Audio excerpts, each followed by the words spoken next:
اور آخرت کی زندگی کو سمجھنے کے لیے عقل کی ضرورت ہے. جب عقل ہم استعمال کرتے ہیں تو ہم کو سمجھتا ہے کہ بھائی دنیا آخرت جو ہے انسان کا مستقبل ہے. ہر سانس کے بعد اس کا ایک نیا مستقبل ہے. تو آخرت بات ہو رہی ہے مستقبل کی. ہماری سب سے بڑی غلطی کیا ہوتی ہے کہ ہم عقل کو استعمال نہیں کرتے. ہماری سب سے بڑی غلطی کیا ہوتی ہے کہ ہم دنیا کو سمجھتے ہیں یہ ٹیمپرری ہے، عارضی ہے، یعنی یہ ختم ہونے والی ہے. 60 65 70 80 90 100 سال میں یہ ختم ہوگی. یہ ہماری سب سے بڑی غلطی ہوتی ہے. اس غلطی کی وجہ سے ہم دنیا کے پیچھے بھاگتے ہیں، پیسے دولت کے پیچھے بھاگتے ہیں، دولت زمین جمع کرنے کے پیچھے بھاگتے ہیں، اور آخرت کو ہم سمجھتے ہیں مرنے کے بعد. تو ایسی سوچ سے دو طریقے کی ذہنیت پیدا ہوتی ہے.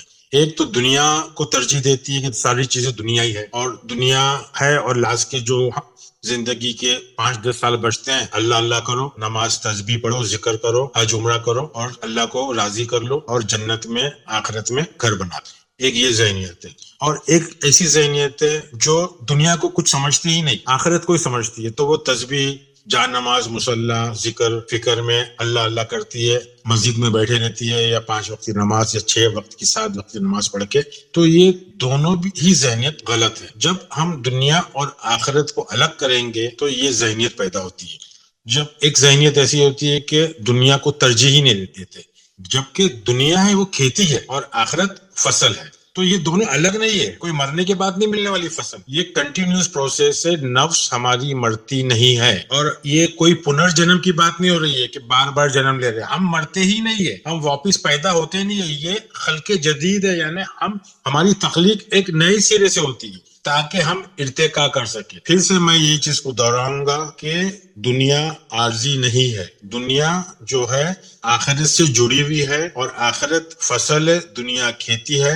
جو ہم بو گے دنیا میں وہ آخرت میں ملے گا. مطلب یہ ایک کنٹینیوس سائیکل ہے جو ایستے ایستے چلتا ہے. اور دنیا کو حاصل کرنے کے لیے انسان جلد بازی کرتا ہے، شارٹ کٹ لیتا ہے، چال بازی کرتا ہے، دھوکہ فریب کرتا ہے، جھوٹ اور اس کا ساتھ دیتا ہے، اور اپنے بیوی بچوں کو، اس کو سب کے لیے وہ محنت مشقت جو بھی ہے، جیسا بھی الٹا سیدھا کام کر کے وہ کرتا ہے. اور پھر وہی حج عمرہ تسبیح نماز روزہ کر کے وہ اپنے آپ کو سوچتا کہ میں پاک صاف ہو گیا ہوں. تو آخرت ویسی مرنے کے بعد کوئی نہیں ہے. انسان کو جو بھی انسان نے اپنی زندگی میں غلط کام کیے ہیں اس کا اس کو حساب دینا ہے، اس کو اس کی سزا کاٹنا ہے. آج بھی جو ہماری زندگی ہے وہ ہم سزا کاٹ رہے ہیں.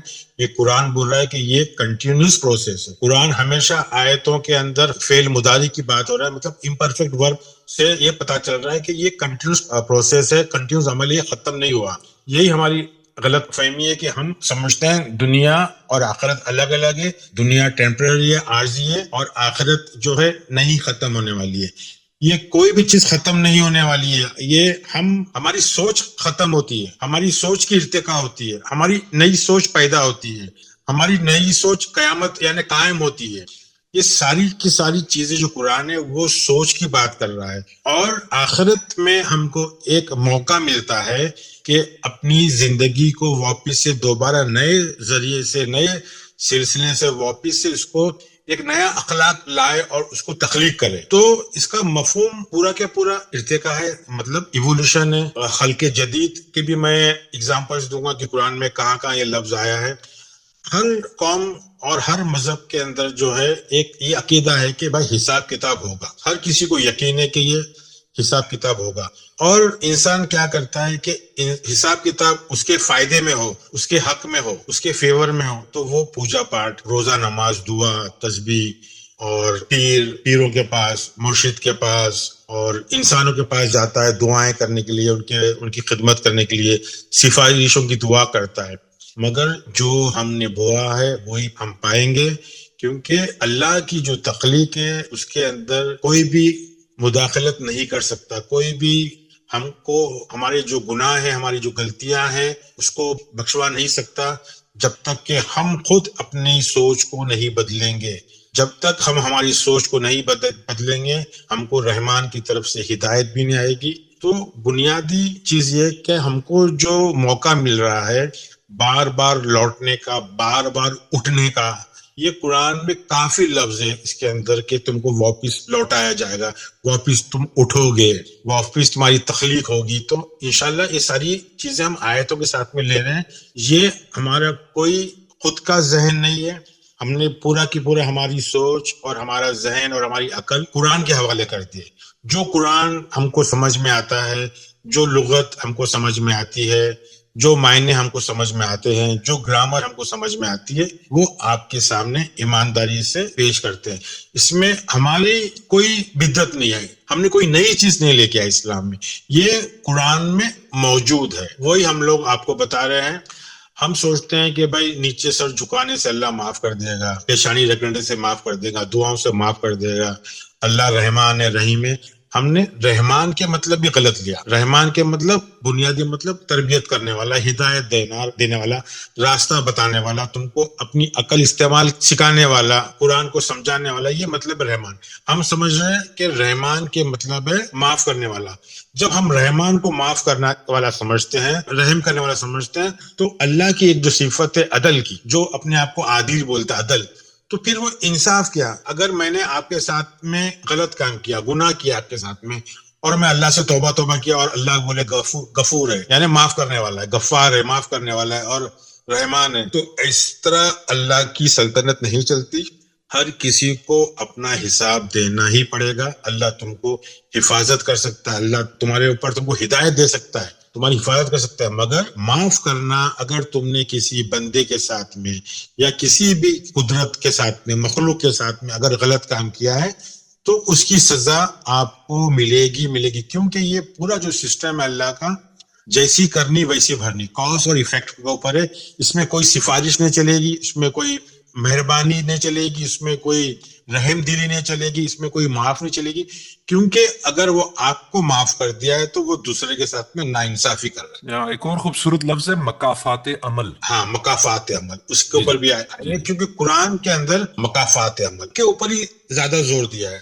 جی جی، یعنی یہ زور دیا ہے کہ ہم کو ذرہ ذرہ برابر حساب دینا پڑے گا، ذرہ ذرہ. یعنی سورہ 99 کا آپ 7واں اور 8واں اگر آیت دیکھیں تو کہ آپ نے اگر ذرہ برابر بھی اچھا کام کیا ہے تو وہ آپ کو اس کا انعام ملے گا، اور ذرہ برابر بھی آپ نے غلط کام کیا ہے تو وہ آپ کے سامنے آئے گا. تو یہی ہے کہ جیسی کرنی ویسی بھرنی، مکافات عمل جو ہے یہی ہے کہ بھائی یہاں ہی سب ملنے والا ہے آپ کو، آپ کا جتنا بھی ہے، کیونکہ آپ کو کلین ہونا ہے، صاف ہونا ہے. آپ کو اپنے رب سے ملاقات کرنے کے لیے ہم یہاں بڑے آدمی سے کوئی ملنے جاتے ہیں تو اپنے آپ کو نہاتے ہیں، دھوتے ہیں، غسل لیتے ہیں، اچھے کپڑے پہن کے جاتے ہیں. رب سے ملنے کے لیے قلب صاف ہونا چاہیے، ذہن صاف ہونا چاہیے، نفس صاف ہونا چاہیے. تو جب تک نفس کی ارتقاء نہیں ہوگی، جب تک نفس کی تخلیق نہیں ہوگی، ہم اپنے رب سے ملاقات ہی نہیں کر پائیں گے. اب ہم لیتے ہیں کہ آخرہ کا ضد کیا ہے، اپوزٹ. آخرہ کا اپوزٹ کے لیے سورہ 17 ہے، بنی اسرائیل کا 18 اور 19 آپ پڑھیے، ذرا پڑھ لو. بسم اللہ الرحمن الرحیم. من کان یرید العجلۃ عجلنا له فیها ما نشاء لمن نريد ثم جعلنا له جہنم یصلاها مذموما مدحورا. جس کا ارادہ صرف اپنی اس جلدی والی دنیا یعنی بریکٹ میں فوری فائدے کا ہی ہوا، اسے ہم یہاں جس قدر جس کے لیے چاہیں سردست دیتے ہیں، بالآخر اس کے لیے ہم جہنم مقرر کر دیتے ہیں جہاں وہ برے حالوں میں دھتکارا ہوا داخل ہوگا. ہاں، یہاں لفظ جو آخرت کا ہاں، یہ جو اپوزٹ جو لفظ آیا ہے وہ اجلت، جلد بازی. جلد بازی جو ہے وہ دنیا حاصل کرنے کی جلد بازی انسان کو جہنم کی لے جاتی ہے. سر ہم کہہ سکتے ہیں کہ دنیا حاصل کرنے کی جلد بازی آخرت میں دیری تاخیر کر دیتی ہے خود کو جاننے میں، خود کی فطرت کو. ابھی آپ 19واں پڑھیں گے تو آپ کو اس کا جواب ملے گا. ابھی آپ 18 پڑھیں نا، اچھا. یہ جلد بازی جہنم لے کے جا رہی ہے. اب 19واں پڑھیے. ومن عرض الآخرۃ وسعى لها ما سعيها وهو المؤمن فأولئك كان سعيهم مشکورا. اور جس کا ارادہ آخرت کا ہو اور جیسی کوشش اس کے لیے ہونی چاہیے وہ کرتا بھی ہو، وہ با ایمان بھی ہو، پس یہی لوگ ہیں جن کی کوشش کی اللہ کے ہاں پوری قدردانی کی جائے گی. سمجھے، یہ آخرت کی بات ہو رہی ہے، وہاں جلد بازی کی بات ہو رہی ہے. تو یہ ہم جو لغت سے تو ہم بول رہے تھے آخرت کے مطلب آہستہ آہستہ انتظار اور دیر سے ڈیلے کرنا، پروکاسٹینیشن. یہ قرآن سے بھی ہم نے معنی ثابت کیا کہ اس کے مطلب اس کا اپوزٹ جلد بازی، عجلت. ٹھیک ہے. جی جی. بہت ساری آیتیں ہیں، اتنی ساری آیتیں ہیں یہ عجلت کی، یعنی جلد بازی. جلد بازی اتنی بیکار چیز ہے کہ پوچھو مت. تو قرآن یہ لفظ یاد رکھو، عجلت بہت ہی امپورٹنٹ ہے کہ ہم کیسا ہے نا دنیا حاصل کرنے میں بہت جلد بازی کرتے ہیں. ہم سمجھتے ہیں کہ بس ایک ہی بار مزے کر لو، بار بار تھوڑی آنا ہے. Shortcut. ہاں شارٹ کٹ. مگر یہی ہماری غلط فہمی ہے کہ ہم اس کو سمجھتے ہیں کہ یہ تھوڑی سی زندگی ہے، بار بار تھوڑی آنا ہے. مگر ہم کو پتا نہیں کہ ہم جو کچرا کر کے یہاں جاتے ہیں اس کو اٹھانے کے لیے ہم کو ہی آنا ہے. کچرا کوئی اور صاف نہیں کرے گا، ہم نے کچرا کیا تو ہم کو یہاں کے صاف کرنا ہے.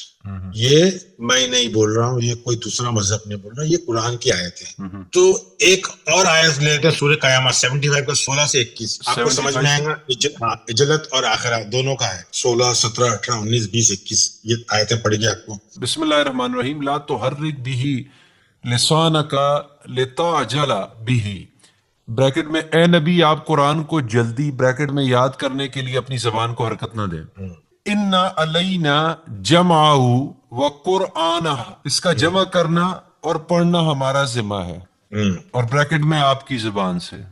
اب 18 ہے فَإِذَا قَرَأْنَاهُ فَاتَّبِعْ قُرْآنَهُ. ہم جب اسے پڑھ لیں تو آپ اس کے پڑھنے کی پیروی کریں. اور پھر اس کے بعد ہے سر 19واں ہے ثُمَّ إِنَّ عَلَيْنَا بَيَانَهُ. پھر اس کا واضح کر دینا ہمارا ذمہ ہے. کَلَّا بَلْ تُحِبُّونَ الْعَاجِلَةَ. نہیں تم جلدی ملنے والے بریکٹ میں دنیا کی محبت رکھتے ہو. اور سر آخری ہے 75 کا 21 آپ کے مطابق وَتَذَرُونَ الْآخِرَةَ. اور آخرت کو چھوڑ بیٹھے ہو.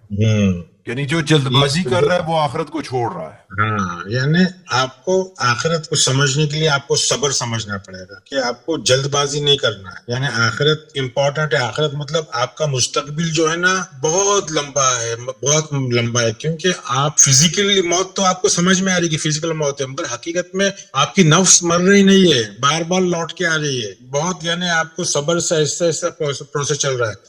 یہ آپ نے جو 5-6 آیت پڑھے یہ صرف یہ بتانے کے لیے کہ آخرت کا جو اپوزٹ ہے، ضد ہے، وہ اجل ہے، عجلت ہے، جلد بازی. اگر آپ جلد بازی کر رہے ہو تو آپ عقل استعمال نہیں کر رہے ہو. جلد بازی کا کام شیطان کا کام ہے. آپ کو صبر سے کام لینا ہے، سمجھنا ہے، سوچ سمجھ کے کام لینا ہے. ہم نے اوپر بھی آئے تھے سمجھے کہ آخرت کے لیے عقل استعمال کرنا بہت ضروری ہے، کہ انجام کو سمجھنا ضروری ہے کہ اگر میں یہ کر رہا ہوں تو کہیں یہ میرے اگینسٹ، میرے خلاف تو نہیں جائے گا، میرے اگینسٹ تو نہیں جائے گا یہ عمل. تو یہ سمجھانے کی ہم کوشش کر رہے ہیں کہ آخرت جو ہے وہ آپ کو اس کا انتظار کرنا ہے، صبر کرنا ہے دھیرے دھیرے آپ کو، کیونکہ وہ آپ کے سامنے آنے والی ہے، آپ کی مستقبل ہے.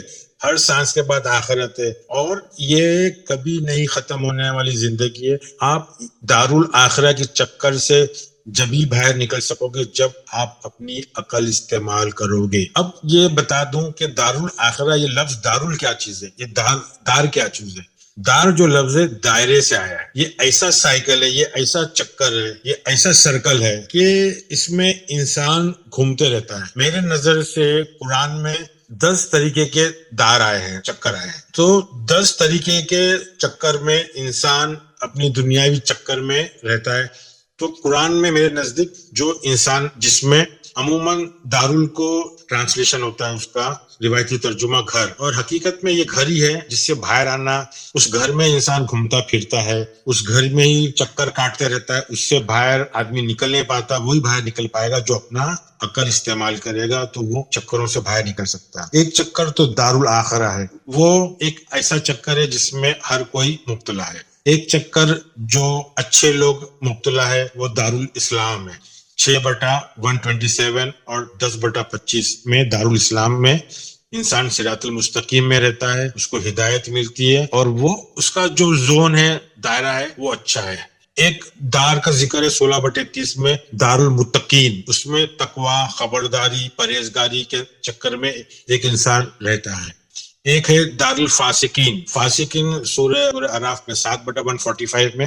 فاسق مطلب جو نظام کو سمجھتا نہیں ہے، اللہ کے قانون کو سمجھتا نہیں ہے، قانون توڑتے رہتا ہے، اور سارے قانون قاعدے ساری ایمانداری یعنی فاسق رہتا ہے, وہ ساری چیزوں کو کسی چیز کو مانتا نہیں ہے, تو وہ بغاوت باغی قانون توڑنے میں لگا رہتا ہے, تو وہ اس کا وہ چکر رہتا ہے کہ بھائی وہ جرم کی دنیا میں رہتا ہے, جرم کرتے رہتا ہے. ایک دارالقرار ہے, قرار کا مطلب ایک اپنی مطمئن زندگی, جو بھی کر رہا ہے اس میں مطمئن رہتا ہے, اچھا کر رہا ہے تو بھی مطمئن ہے, برا کر رہا ہے تو اس میں مطمئن, وہ آگے سوچتا نہیں ہے, وہ رکا ہوا ہے اپنی مطمئن زندگی. دارالقرار کے بارے میں یعنی وہ قرار میں رہتا ہے, مطلب کنٹینٹمنٹ. ایک ہے دائرۃ السوا یعنی وہی برائیوں کے دائرے میں گھومتے رہتا ہے. اس کے لیے 9 کا 98, 48 کا 6 اور 13 کا 25. اور ایک دائرہ ہے دار البوار, جس میں اپنے آپ کی وہ تباہی لے کے آتا ہے. تو ایسے کم سے کم 10 جو میری نظر میں آئے ہیں جو قرآن کے اندر بتایا کہ یہ دائرہ, یہ ایک دائرہ عقیبت الدار 6 کا 135, 13 کا 24 کے اندر, جو ہمیشہ جس کو انجام بھگتنا ہی پڑتا ہے, ایک کے بعد ایک کے بعد وہ اسی انجام بھگتتا رہتا ہے, وہ دائرے میں ہوتا ہے. ایک مقامی مطلب وہ اپنے مقام کے دائرے میں وہ کمفرٹ زون میں گھومتے رہتا ہے, ایک یہ دائرہ ہے. اور ایک دارالذکر, یہ اپنے ذکر میں ہی کھویا رہتا ہے, ذکر الدار اس کو بولتے ہیں, جو اپنے ذکر میں اور سوچ میں ہی ایبزارب رہتا ہے, اس میں گمسم رہتا ہے. تو اس طرح کے قرآن کے اندر 10 ٹائپ کے بتایا ہے دارالآخرہ کے ہی مفہوم کے اندر ہے کہ یہ ہر کوئی اپنے اپنے چکر میں, اپنے سائیکل میں, اپنے سرکل میں گھومتے رہتا ہے. میرا خیال ہے یہاں ختم کرتے ہیں.